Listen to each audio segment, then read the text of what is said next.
Concept. The Fermi paradox is the discrepancy between the lack of conclusive evidence of advanced extraterrestrial life and the apparently high likelihood of its existence. As a 2015 article put it, "If life is so easy, someone from somewhere must have come calling by now." On a summer afternoon in 1950, Italian-American physicist Enrico Fermi created a trivia question while chatting with fellow physicists Edward Teller, Herbert York, and Emil Konopinski.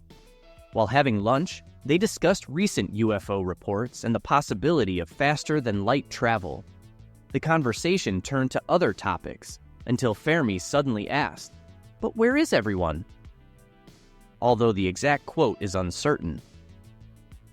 There have been many attempts to solve the Fermi puzzle, such as proposing that intelligent aliens are rare, that the lifespan of such civilizations is short, or that they exist but, for various reasons, humans see no evidence. Fact highlights the apparent contradiction.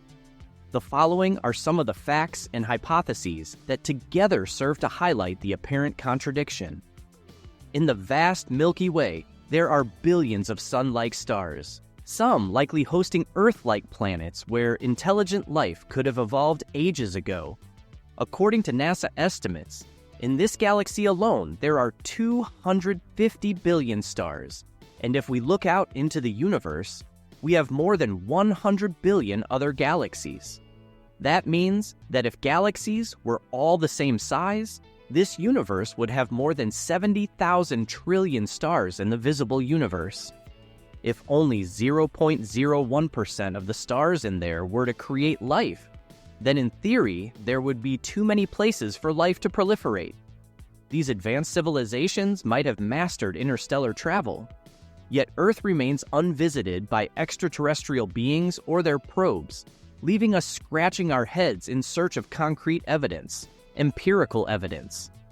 There are two parts to the Fermi paradox that lean on real-world evidence: that there are plenty of planets that could potentially host life, and yet humans haven't seen any signs of it.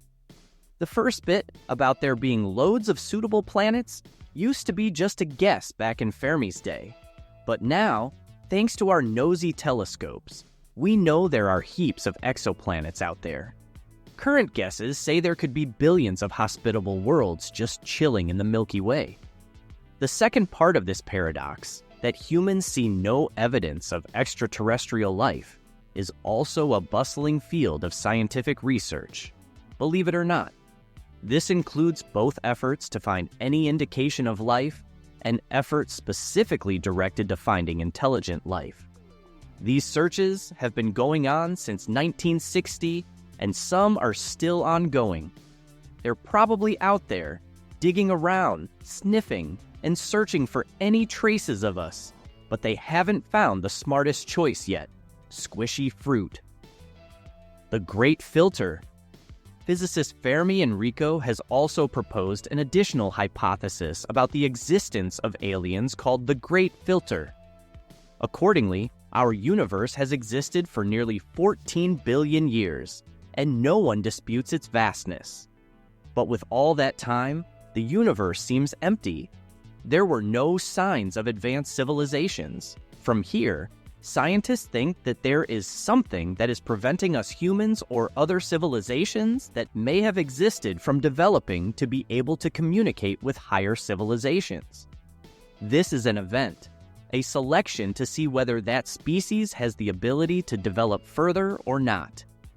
No one knows what will happen when we actually overcome that challenge, but if we don't, then that civilization will be destroyed.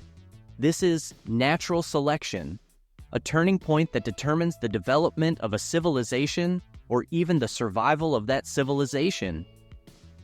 However, the Great Filter theory is not just that. Scientists divide the Great Filter into two cases.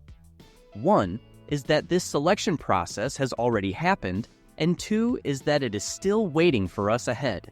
Expansion of the Great Filter.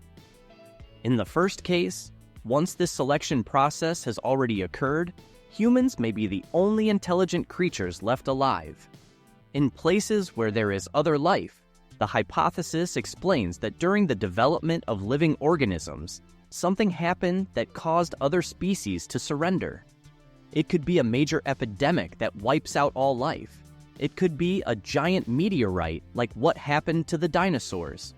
No matter what happened, we know that humanity survived, and that made us the pioneer species, the first in the universe to be able to explore the infinite world out there.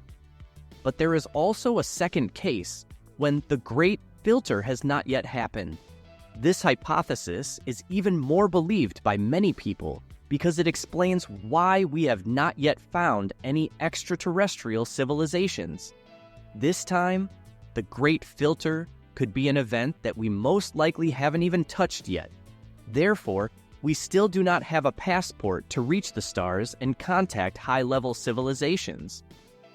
One reason for us to believe more in this is that supernatural phenomena sometimes appear in life, and it is said that extraterrestrial civilizations have inadvertently caused us to accidentally see them, even for just a moment.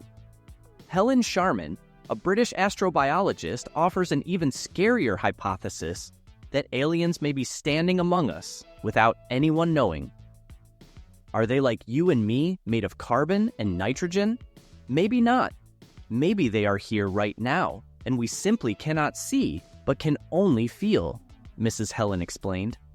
Such life will exist in a new concept, temporarily called the dark biosphere. Helen emphasized that these are not ghosts, but undiscovered creatures that may have a different biochemical makeup. This means we cannot research and find aliens in the usual way. In other words, we do not see them, because this is beyond human understanding. Other hypotheses. In 2015, scientists analyzing data from the Hubble and Kepler space telescopes concluded that only a mere 8% of all habitable worlds would exist in the universe at close range, around when the Earth formed about 4.5 billion years ago. Therefore, extraterrestrial civilization, if there is one, will be located very far away. Another theory is that life is too fragile to exist for long on a planet, and we are simply not at the same stage as them. The 2016 study explains that the early stages of a terrestrial planet's formation history could be very favorable for life, typically emerging about 500 million years or so after the planet cooled. Our Earth's history seems to support that conclusion, given that life emerged about 4.1 billion years ago. But those good times may not last, due to a series of problems such as the greenhouse effect or other climate changes. Life may be rare in the universe, not because it is difficult to start, but because the habitable environment does not allow for maintenance beyond the first 1 billion years, researcher Aditya Chopra wrote in a study later published in the journal Astrobiology. It's like trying to ride a bison. Most of the life falls away. Some thinkers have suggested that civilizations may tend to self-destruct as soon as they acquire technological capacity. Once again, the history of the Earth's formation has provided documents that can explain this hypothesis. Here's all we've researched about the Fermi paradox to explain to you. Thank you for watching so far. Please leave a comment sharing your thoughts on this topic. If you find our video interesting, please like, subscribe, and hit the notification bell to be notified when we release new videos. Additionally, you can also check out more videos on the topic of paradoxes here. Love you and bye-bye.